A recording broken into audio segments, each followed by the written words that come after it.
Job तो मेरे पास है ये बागवानी, और 10 लोगों को मैं और इसमें काम दे रहा हूँ। ये जो कंट्रियां हैं, ये कंट्रियां हैं नॉर्थ पोल में, धरती का वो छोर जहाँ पे सूरज की किरणें तिरछी पड़ती है। वो उस जगह पे प्रैक्टिकल किया गया था और वो उसी जगह का प्रैक्टिकल लिखा गया, और हम दूसरी जगह पे काम कर रहे थे जहाँ पे धूप ही धूप आती है। हम नॉर्थ पोल में नहीं है। अब ये प्रैक्टिकल में ये बात लिखी जाएगी। अब आपको अपनी प्रैक्टिस को बदलना होगा, टिलिंग बंद करनी पड़ेगी, प्रोनिंग से जख्म देते हैं जीरो करने पड़ेंगे, नमी को रिटेन करो। पौधा खुद अपने लिए पोषक तत्व लेता है पानी के द्वारा।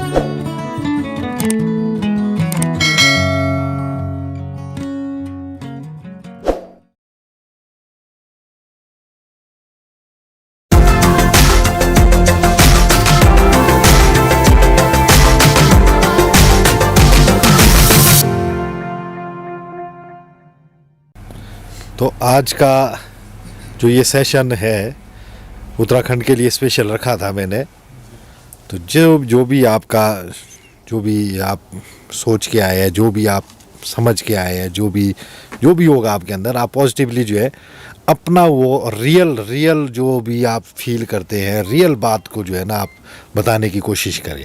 क्योंकि एक पॉजिटिव रियल परफेक्ट करैक्टर की ज़रूरत है आज हमारे को कम्युनिटी में, चाहे वो हिमाचल है, चाहे उत्तराखंड है, चाहे कहीं भी है।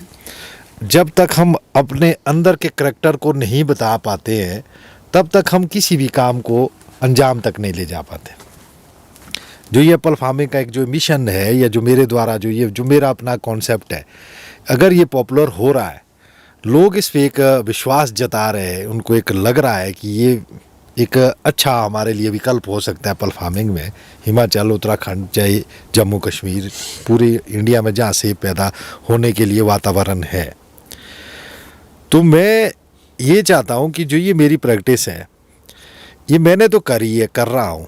अभी इसमें चैलेंजेस और भी आएंगे आगे, वो मैं सारे उनको एड्रेस करता हूँ और उसके बाद उन चैलेंजेस को फेस करता हूँ और आगे निकलता जाता हूँ। एक सक्सेस कामयाबी की तरफ जो है मेरी सोच है कि हम कामयाबी ही होंगे, क्योंकि मैं सोचता ही पॉजिटिव हूँ। फेल होने के लिए मैं सोचता ही नहीं हूँ।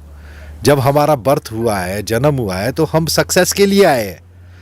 हम फेलियर के लिए तो बर्थ ही नहीं होना था, तब तो हम पहले ही फेल हो जाने थे, हम पैदा ही नहीं होने थे।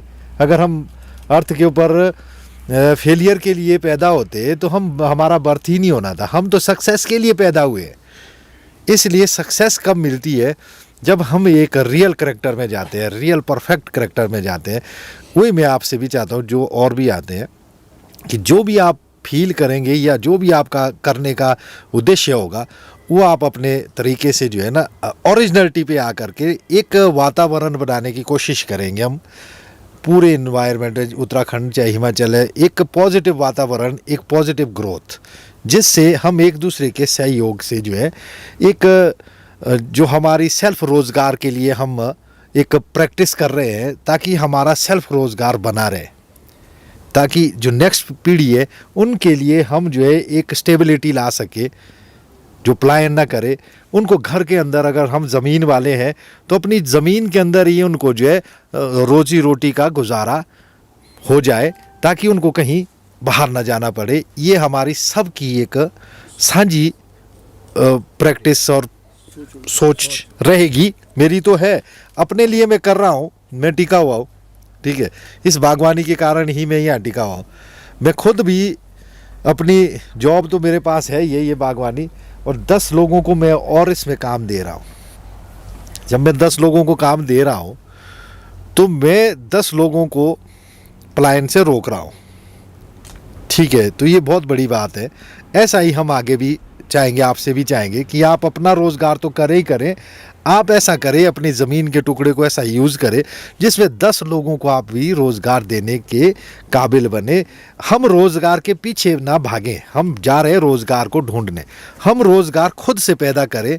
जो कृषि बागवानी, जो पहाड़ में बागवानी सबसे अच्छी है, उत्तराखंड है चाहे हिमाचल है, ये बागवानी ऐसा विकल्प है। आपने देखा होगा कि दीवारों के ऊपर भी पौधे हो रहे हैं। ये एग्रीकल्चर जो है इतना परफेक्ट तरीके से नहीं हो सकता, क्योंकि लैंड होल्डिंग कम है। यह बागवानी बड़े अच्छे तरीके से हो सकती है। अगर आप यहाँ मॉडल मेरा देख रहे हैं, इसमें एक भी गाय का 1000 वाला जो कॉन्सेप्ट है, इसमें आपने 1-1 इंच ज़मीन को हमने कल्टीवेट किया और यूज़ किया हुआ है, दीवारों को भी यूज़ किया है। तो इसका एक सामने प्रमाण है कि हम अगर 1-1 इंच ज़मीन को यूज़ करते हैं, उससे हम रिटर्न लेते हैं। तो पहाड़ में ऐसी ही टेरेन होती है, ढलानदार जगहें होती है, कम ज़मीन होती है, अगर उसमें हमारी इनकम जनरेट होती है तो हम अपने लिए रोज़गार, स्टेबल रोज़गार कर सकते हैं। अच्छा, जो ये हॉर्टिकल्चर है, एग्रीकल्चर हम जो है दीवारों में नहीं कर सकते, हॉर्टिकल्चर हम दीवारों में भी कर सकते हैं। तो ये एक पॉजिटिव वो है, एक अप्रोच है कि हमने हर चीज़ को जो है एक एक्स्ट्रा उस पर ले गए, ज़मीन को और ज़्यादा जो है यूज़ किया गया। तो मैं आपसे भी चाहूँगा, पहले आप अपना इंट्रोडक्शन दे, आप अपनी बात को भी बताएं और अपना उद्देश्य भी बताएं, अपना मिशन भी बताएं, या क्या करना चाहते हैं आप, कैसा है, ठीक है ना। ये जो ये सेमिनार का जरा जो मेरा मकसद होता है, ये एक फर्स्ट टाइम आपसी इंटरेक्शन होती है, एक दूसरे के विचार को समझने के लिए रखता हूँ मैं। जी, मैं राम प्रकाश सुंदरियाल उत्तराखंड से उत्तरकाशी नौगांव ब्लॉक से आया हूँ। और मेरी जो ज़मीन है वो 3900 फीट हाइट है। मैं वहाँ सेब के बाग लगाना चाह रहा हूँ। कुछ मैं लगा रखे हैं, मैंने 250 पेड़ तो रूट स्टॉक लगा रखे हैं और कुछ मैं सीडलिंग के भी लगा रखे हैं, और मैं वहाँ पे बागवानी करना चाहता हूँ। ठीक, इसी के लिए सीखने में आप पास है। और मेरा एक सवाल आपसे है कि जैसे हमारे यहाँ कहते हैं कि जब तक पेड़ों पे मतलब फलों पे धूप नहीं पड़ेगी तो रंग नहीं आएगा। आपके यहाँ बहुत नज़दीक पेड़ लगा रखे हैं, तो इनमें जो है धूप नहीं पड़ेगी तो कलर कैसे आता है इन पे, ये मेरा सवाल आपसे है। और थोड़ा प्रूनिंग के बारे में भी आपसे थोड़ा जानना चाहूँगा। चलो, प्रूनिंग का आपका सवाल हमने ले लिया। ये सवाल सबके होते हैं, जो आपके माइंड में एक डाउट आया, ठीक है। ये फ्रूट पे कलर की जो बात आई कि इतनी हाई डेंसिटी में जो है रंग कैसे आएगा, तो मैं आपने मेरे फ्रूट अगर देखे हैं, उत्तराखंड में एग्जीबिशन में भी देखे होंगे, प्लांट पे भी आपने देखे होंगे, तो वो सब ही अच्छे कलर में थे, ठीक है। अगर आप इसमें भी देख सकते हैं पिक्चर्स में, इसमें सब में रंग आया हुआ है, ये इसमें अपने बगीचे की है। अब मैं इसको टेक्निकल उससे आपको बताता हूँ। होता क्या है कि हमने जब भी स्टडी करी, पढ़ाई करी, तो हमारे पास जो एजुकेशन का जो एक पैटर्न था वो सारा जो है बाहर का था, यूरोपियन कंट्रियों का, ठीक है ना, ठीक है। जो भी रिसर्च थी, रिसर्च भी हमारे को पढ़ने के लिए जो किताबों के रूप में वो बाहर के लोगों की ही आई। वो कहाँ की आई? यूरोपियन कंट्रियों की, ठीक है। ये जो कंट्रियाँ हैं, ये कंट्रियाँ हैं नॉर्थ पोल में। नॉर्थ पोल होता है धरती का वो छोर जहाँ पे सूरज की किरणें तिरछी पड़ती है, धूप कम जाती है, वहाँ तिरछी जाती है, वहाँ धूप की ही समस्या रहती है सबसे ज़्यादा। वहाँ पे बर्फ़ ज़्यादा गिरती है और सीधा वहाँ सूरज आता ही नहीं है, तिरछा जाता है। तो उनको जो है, कोई भी खेती करते हैं, उनको जो है धूप की प्रॉब्लम रहती है। तो जब उनने रिसर्च करी उस पर, तो उन्होंने जब वो लिखी ना वो बात धूप वाली कि इतनी ज़रूरी है क्रॉप के लिए या सेब के लिए बगीचों में धूप जाना ज़रूरी है, ठीक है, उन्होंने लिख दी वो अपनी रिसर्च में, ठीक है। वो उस ज़मीन की कंडीशन को देख करके, उस पोल की कंडीशन को देख करके उन्होंने लिख दी। जब हमने शुरू किया यहाँ, तो हमने अपने प्रैक्टिकल कोई भी रिसर्चें नहीं लिखी जो आज हमें मिलती जानकारी के लिए, हमने वो पढ़ी, वो उस जगह पे प्रैक्टिकल किया गया था और वो उसी जगह का प्रैक्टिकल लिखा गया, और हम दूसरी जगह पे काम कर रहे थे जहाँ पे धूप ही धूप आती है। यहाँ तो धूप ही आती है, यहाँ धूप ऊपर से भी आती है, सीधी साइड से भी आती है, सीधी सूरज यूँ घूम के जाता है, वहाँ से आएगा, सुबह इधर को लगेगा, शाम को उधर को लगेगा, दिन को बीच से आएगा, यूँ जाएगा सारा। हमें तो धूप ही धूप आती है, हमारे तो सन बर्न हो जाता है, पेड़ों में फ्रूट जल जाते हैं जब ज़्यादा धूप आती है। तो ये जो आपका जो क्वेश्चन था, आपका क्वेश्चन उससे रिलेटेड था, ठीक है ना, जो एक आपने रिसर्च में पढ़ा है। वो पढ़ा गया और पढ़ाया गया हमें यहाँ इंडिया में, रिसर्च हुई है यूरोपियन कंट्रिया में। हमारे यहाँ पे प्रैक्टिकल नहीं हुआ बगीचे उस तरह के। मानसिकता हमारी यहाँ बन गई हो। फिजिकली जो है हम यहाँ है ज़मीन पे, कंडीशंस पे काम कर रहे हैं हम सेब का यहाँ, और बात पढ़ रहे हैं हम वहाँ की। ये कैसे कैसे हो सकता, व्यवहारिक नहीं है ना। अब व्यवहारिक क्या होगा जब हम प्रैक्टिकल करते, ठीक है, जैसे मैं कर रहा हूँ, मैंने प्रैक्टिकल किया, मुझे इसमें प्रॉब्लम नहीं आती है धूप की कोई भी, क्योंकि हाई कलर स्ट्रेन वैरायटी हम लगा रहे हैं, उसमें रंग आता ही है, ठीक है। और धूप सिंगल स्टेम में इसमें ले जा रहे हैं, और धूप ऊपर से नीचे को जाती है, इधर से घूम के जाती है, चारों तरफ से इसमें धूप ही धूप आती है, इसमें कोई प्रॉब्लम नहीं है। क्योंकि हमारी जो कंडीशन है ना, टोपोग्राफी, हम है दूसरी साइड में, हम नॉर्थ पोल में नहीं है। अब ये प्रैक्टिकल में ये बात लिखी जाएगी। अब जब प्रैक्टिकल हुआ कि इंडिया में अगर सेब के बगीचे लगाने हैं तो धूप का इतना ज़्यादा इशू नहीं है इसमें, आप अपने माइंड से इस भ्रम को निकाल दे। ये रिसर्च में ये बात लिखी जाएगी। अब लिखी तब जाएगी जब हम प्रैक्टिकल प्रूफ करके बताएंगे, ठीक है। इस चीज़ को एनालाइज करना, इसको एब्जॉर्व करना, इसको इतना क्लियर करना, ये कोई आम आदमी नहीं कर सकता। सर जैसे हमारा एरिया है, हमारे तो 12-13 घंटे धूप रहती है, आजकल भी 6:30 बजे वो निकल जाती है, बहुत धूप लगती है। तो वहाँ के लिए धूपें तो लगती है, धूप तो हर जगह लगती है, इधर भी लगती है, ठीक है।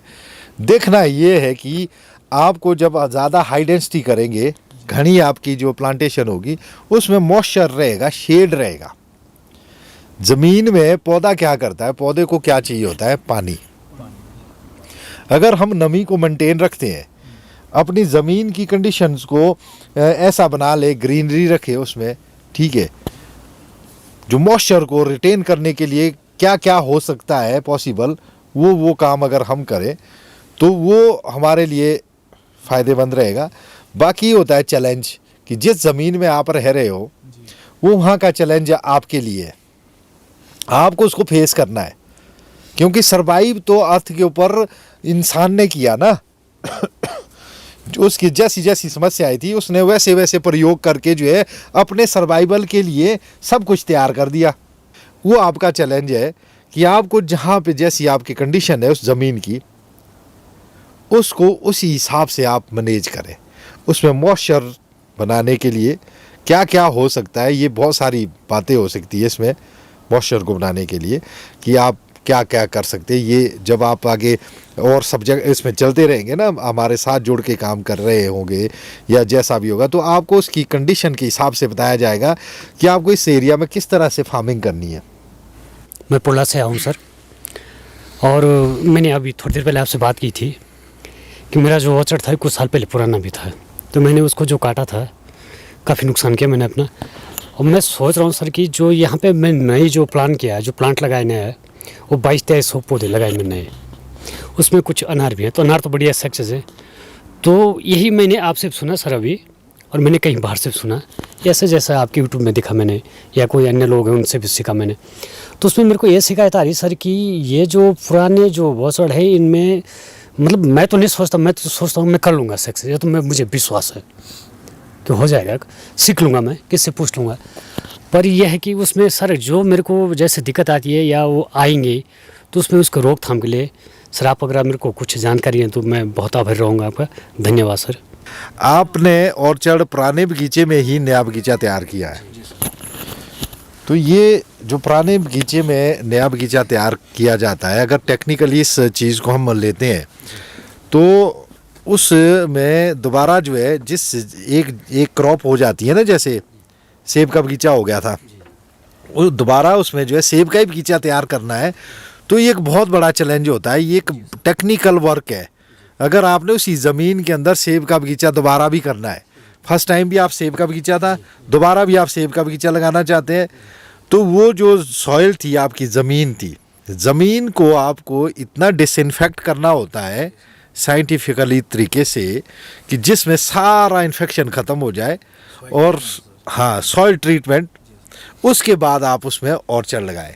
अगर आपने उसी में ही ऑर्चर्ड लगा दिया है तो आपको उसमें समस्या आएगी, समस्या में क्या होगा, अगर हम आपको ट्रीटमेंट का समाधान देते रहेंगे, वो क्या होगा कि आप दवाइयों पे ही खर्च करते रहोगे। फिर दवाई वालों के मज़े हो जाएंगे, कंपनी वालों के मज़े हो जाएंगे। अब ये आप उसमें कुछ नीला तोता डालोगे, फिर कुछ और डालोगे, फिर कुछ और डालोगे, आपको वो प्लांट स्वस्थ नहीं होंगे। ठीक है ना। ये जो तभी जो नया ऑर्चर्ड जब लगाया जाता है तो इसको एक बड़े टेक्निकल तरीके से लगाना पड़ता है कि आपको ज़मीन के इन्फेक्शन को ख़त्म करना होता है। अब आपके वो लग चुके में अब वो वर्क नहीं कर सकते आप जो एक खाली ज़मीन में कर सकते थे। ठीक है ना। अब तो एक समाधान ये है कि आप की समस्या है रूट से संबंधित होगी, उसमें जो है आपका कलर और रूट रॉट और कलर रॉट की समस्या ज़्यादा आएगी। तो जो रूट रॉट क्या होता है, ये एक फंगल डिजीज है, ये बीमारी है, ये फंगल है, ये ज़मीन के अंदर ही होती है। ठीक है। जैसे जैसे ज़मीन में आपके जो अपने पुराने ऑर्चर्ड का जो उसमें वो सड़ जाते हैं ना जो अंदर, ठीक है, वेस्ट, उससे वो ज़्यादा और बढ़ना शुरू हो जाएगा उससे। ठीक है। तो आगे आपका बढ़ता जाएगा। फिर हमारा जो प्रैक्टिस है काम करने की, आपको अपनी प्रैक्टिस को बदलना होगा। जैसे आप तौलिया करते हैं, खोदना, टिलिंग बंद करनी पड़ेगी। ठीक है। फिर जो आप ऊपर जो प्रोनिक से ज़ख्म देते हैं वो आपको बिल्कुल ख़त्म ज़ीरो करने पड़ेंगे। जो प्रोनिक की तकनीक है वो ऐसी नहीं चाहिए कि पौधे में बाहर कोई भी ज़ख्म नहीं आना चाहिए। अगर आप मेरे ऑर्चर्ड में पौधे देख रहे हैं, इसमें कहीं पेस्ट नहीं होगा लगा हुआ। ठीक है ना। तो प्रोनिंग का तरीका बदलना होगा। जो आपका टिलिंग है, नीचे खोदते हैं, खोदने से आपकी जड़ें में डैमेज लगता है, कसी से खोदते हैं ना, क्योंकि हम एग्रीकल्चर बेस्ड लोग हैं, हमारे जीन में एग्रीकल्चर है। हॉर्टिकल्चर तो हमारे जीन में है नहीं था। एग्रीकल्चर में ये होता है कि हमें जो है मन को फील होना चाहिए कि मैंने जब तक खोदा नहीं ना तब तक अच्छा नहीं लगेगा। परंतु सेब का पौधा नहीं मानता है, वो खोदना नहीं मांगता। वो राजमा का पौधा नहीं है या बैंगन का मिर्च का पौधा नहीं है, वो हाँ जो उसमें गुड़ाई करनी पड़ेगी। ये सेब का पौधा है, ये खोदना नहीं मांगता है, ये पानी मांगता है, आपका मॉइस्चर मांगता है। ये ज़मीन के अंदर जाएगा, अपने रूट लंबे लंबे होते हैं, ज़मीन से पानी को लाएगा, ये खींच के अपने आप को ही सर्वाइव होगा। हमें इसमें मॉइस्चर को रिटेन करना है। जितना मॉइस्चर रिटेन करेंगे उतना ये ग्रोथ में जाएगा, जितना ये ग्रोइंग में होगा उतना आपका इन्फेक्शन को ये ख़त्म करता रहेगा। जैसे आप टिलिंग करते हैं, खोदते हैं, आपने ज़ख्म दे दिया जड़ के, ज़मीन के अंदर आपको क्या पता है, लंबी लंबी कसियों से काट दिया, जड़ में ज़ख्म लग गया। ज़मीन के अंदर फंगल होती है। ठीक है। जड़ से क्या होगा कि जो सैब होता है ना अंदर इसका जो चला हुआ था वो वापस आ जाएगा ऊपर से। जैसे आदमी को चोट लगती है, हमारा ब्लड क्यों वहीं जाता है सारा, ताकि उसको जख्म को रिकवर करने के, हील करने के लिए ब्लड रिवर्स हो जाता है। वैसा ही इसका जो सैब होता है जो ऊपर चढ़ा था वो नीचे आना शुरू हो जाएगा, क्योंकि उसने उसको रिकवर करना है, वहाँ से इन्फेक्शन है। पौधा एक सेंसिटिव ऐसा ही है जैसे हम है सेंसिटिव, तो हमें पता नहीं, हमने उसकी जड़ में जख्म दे दिया। अब वो हील करने के लिए वहाँ से सैब छोड़ेगा। अब ज़मीन के अंदर फंगल तो थी, वो भी एंटर हो गई, वहाँ जगह मिल गई ना उसको भी घुसने की। ठीक है। धीरे धीरे आपके रूट को वो सड़ाना शुरू करेगी। ठीक है। तो जब वो रूट सड़ जाएगा तो अगली साल के लिए और ज़्यादा मटेरियल हो गया हुआ, क्योंकि सड़ा हुआ है, वही पैदा हो जाएगा। जब उसको मॉइस्चर और टेम्परेचर मिलेगा आगे वो फंगल पैदा हो जाएगी। ठीक है। आपको दो जख्म नहीं देने हैं पौधे में, पौधे को अपने उस पर चलने देना है, छोड़ देना है। मल्चिंग करो, नमी को रिटेन करो। पौधा खुद अपने लिए पोषक तत्व लेता है पानी के द्वारा, क्योंकि पीता क्या है, पानी पीता है ना। बाकी क्या है, बाकी आप जो मर्जी डालो, जब तक मॉइस्चर नहीं होगा, पानी नहीं होगा, तब तक कुछ भी नहीं बनेगा। देखो खाद जो है ना, ये भी हमारे माइंड सेटअप में बातें गई हुई है ना कि खाद नहीं डालेंगे तब ऐसा हो जाएगा।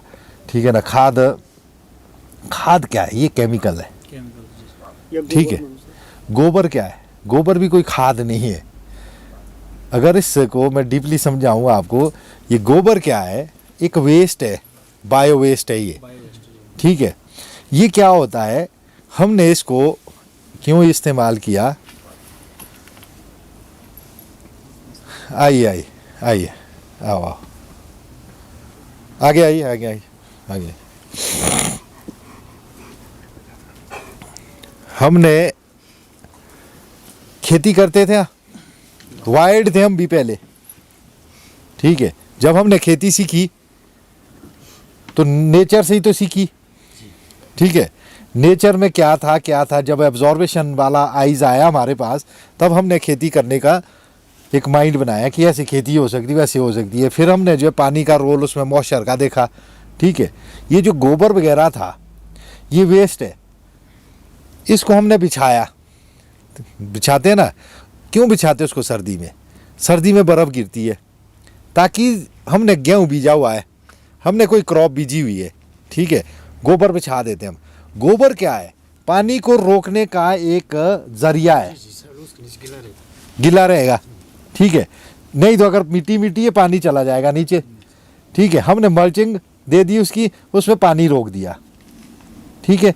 हमें लगा कि हमने गोबर डाला था, ये तो बड़ी अच्छी ग्रोथ है। गोबर ने क्या किया है कि आपके लिए पानी पर्याप्त रोक के रखा हुआ है, मॉइस्चर, और सारा जो न्यूट्रिशन है, मिनरल्स है, मेटल्स है, वो है पानी के अंदर,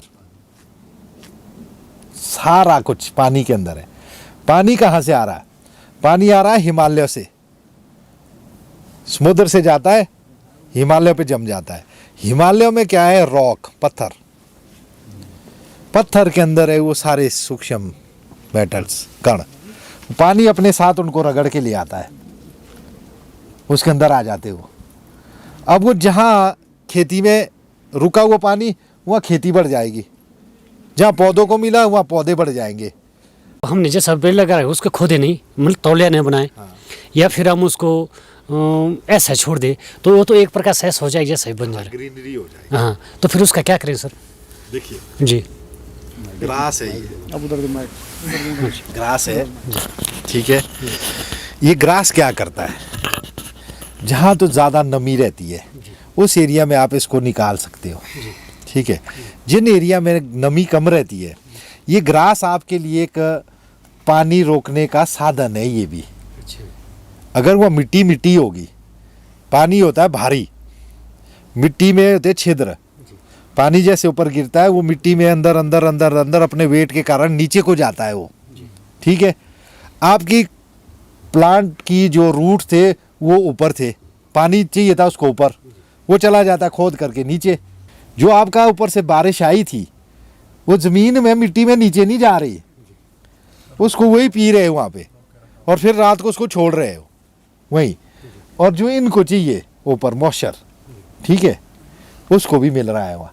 हमने पानी को ज़मीन के गहराई में जाने से रोक दिया,